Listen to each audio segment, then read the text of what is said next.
Hey guys, my name's Jordan. Now, if you're watching this video on Taro, you may have noticed that the majority of perspectives on there come from a lot of really distinguished, accomplished, and senior engineers. And while I'm certainly not going to go so far as to call them boomers, I will say that I hope to kind of offer some perspective of a junior engineer who's pretty recently out of school.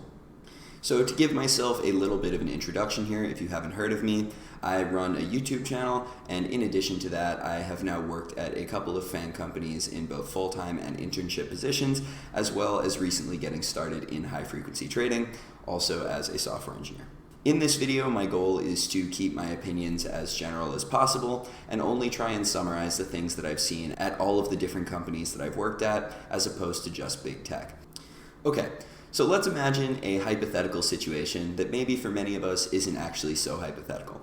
You just grinded for 4 years getting your degree, and you studied things from discrete math to operating and even distributed systems. So now you've finally gotten yourself that fancy software engineering job that you actually want, and basically really all you have to do is go ahead and write some REST endpoints, maybe change some stuff on a front end. It sounds pretty easy, right? The reality of the situation, though, is that being a student of computer science is extremely different than being a software engineer. And once you're kind of able to internalize and realize these differences between those two concepts, the sooner you will start moving from being just a junior engineer and, of course, towards that famous tech lead role. In this video, I'm planning on talking about 3 main concepts to kind of differentiate being a student versus an actual full-time hire, so stick around and find out. So point number 1 is fostering the ability to actually be able to determine what work to do on your own. So in school as a student, this is actually pretty simple because you have a professor who literally hands you an assignment and says go do it by a certain date. As a software engineer, this couldn't be further from the case. While maybe you'll start out with a mentor or a manager who actually gives you assignments and tells you what to do, the mark of an engineer that is progressing away from being super junior is one that can actually figure out what to do. Another point here is to think about why we actually do certain work so that you can pick what to focus on. In school, you do things because they're hard. You do things because they'll teach you to learn. On the other hand, on the job, that could not be further from the case. On the job, we work in a business. A business is there to make money, and as a result, we have to do things that are going to positively impact our stakeholders. In fact, for projects that are just hard and are just there for you to learn, those are the type of projects that we explicitly want to avoid. If you were just going to go refactor an entire code base from Java in like a Spring framework to TypeScript, that is completely useless. It's going to take a lot of developer hours, and it's not really helping anyone. You'll probably learn, but the truth is there's a lot of risk there, and you're probably just going to create bugs, if anything. So, what do we actually want to be doing? Well, generally speaking, we want to be picking out work that benefits the people that we are there to help out on our team, aka our stakeholders. Now, doing so isn't actually so easy. The reasoning for this is that oftentimes the work that you want to get done on behalf of your stakeholders might actually go ahead and interfere with the work of other people. These can be other engineers on your team, other teams of software engineers. Imagine that you wanted to build a feature for a stakeholder that is going to be hitting the back-end service of another team pretty frequently. However, it's actually possible that they're going to be using that feature so frequently that you may put too much load on the other team's service and might even take it down. This brings me to point number 2 of my video, which is that you will frequently receive resistance from either other engineers or other people in your company on the work that you want to do. When this happens, the mark of a good engineer is one that can navigate this situation of being told no and figure out how to either find some sort of middle ground or figure out how to convince them to let you do your work. The way that you'll do this is by leveraging your communication skills and convincing other people of the utility of your project while also establishing that you have good fail-safes in place to make sure that there's not too big of a downside associated with it. What it means to leverage your communication skills is to utilize things like meetings, design docs, proposals, in order to make sure that you're actually aligned with not just both your stakeholders, but also other engineers that can be negatively impacted by the work that you're about to do. It's very important to get everyone else on board. Now you may think, coming from school, that, the field of technology is so meritocratic, right? You get there, you write good code, you're all good to go. The reality of the situation is this is honestly a complex social web of people that you have to be able to deal with and maintain good relationships with. You might think that you can just go sit in front of your desk all day, code away, and talk to nobody. But the reality of the situation is that being able to establish yourself as not only a trusty, but a sociable and personable person is also going to benefit you greatly in terms of being able to get work done.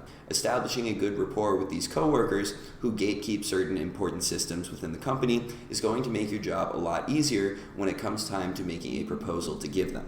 Of course, in school, it really doesn't matter if you're friends with your professor. It really doesn't matter if you get along well with the other students in your class, because the majority of the projects are individual, and frankly, you don't need approval from anyone to get them done.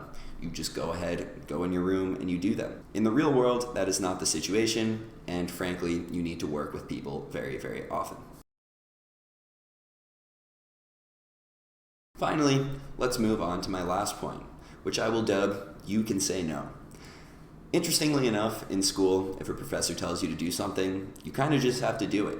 I mean, I guess you could get bad grades, but for the most part, you know exactly what you have to do, how you have to do it, and you're pretty much told the methods which you should use.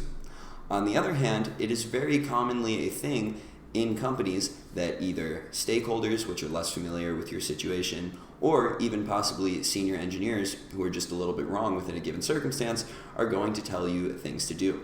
For example, a stakeholder might want a given feature implemented, but the reality is it's not going to provide them that much utility, and it's going to be a massive pain in the ass for you to accomplish it. At the same time, you can actually push back on this. In fact, being a good software engineer is making sure that you do push back on this. If you embark on a project that is going to use up a ton of developer resources for very little marginal utility, it means that there is a massive opportunity cost of you and your team not doing something that could be more beneficial to your stakeholders. Again, what that means is that in the situation where your stakeholder comes to you with this request that's overall not that important, you need to come back at them and say, "Hey, I understand that what you want is important to you. However, the truth is it's not so easy to accomplish. Can I offer you some sort of middle ground solution where it takes us a lot less time to make it up, but say it is 75 or 80% as useful for you and maybe doesn't go the entire full way?" Of course, there are going to be situations where you quite literally can't get out of a stakeholder request, but oftentimes you can work with them, and if you communicate properly, you can explain to them why what they're asking for is not always the best decision. The same thing actually applies for the advice and requests of other engineers on your team. Sometimes they may want things done a certain way, or sometimes engineers on other teams, similar to my previous point, are going to ask you to implement something on your service that interfaces with theirs. If this is going to ultimately cause huge risks within your services, possibly breakages, lots of on-call maintenance, you are fully within your right to push back on them. And of course, this is something that good engineers will do. Well guys, I hope that this video does help. I know that a lot of people want to envision software engineering as move fast and break things, but the truth is, a lot of the times, you're just navigating in a sea of no's. Code is not necessarily always an asset. It can oftentimes be a liability. And so embarking on major projects for the heck of it that involve you writing a lot of code are going to provide probably little utility and probably lots of risk to the team in terms of things potentially breaking. Overall, a good software engineer is one that is pragmatic, wants to do things in a simple way, and ideally looks for all of the ways that they can extract the maximum benefit from their hours of work. So guys, keep that in mind as you embark on your own software engineering journey. Remember, you don't want to be sitting there in front of 10 different monitors coding by yourself 8 hours a day. The truth is that being in a company is a complex landscape that you have to be able to work around and use your communication skills to deal with. Well guys, if you enjoyed this video, I would greatly appreciate if you could check out my own YouTube channel. It's a lot of distributed systems concepts, which not only do I think are fun, but it will hopefully give you the type of technical foundation that provides you with the concepts in order to get from a junior to senior engineer in your own company. Anyways guys, have a great day. Thank you for watching.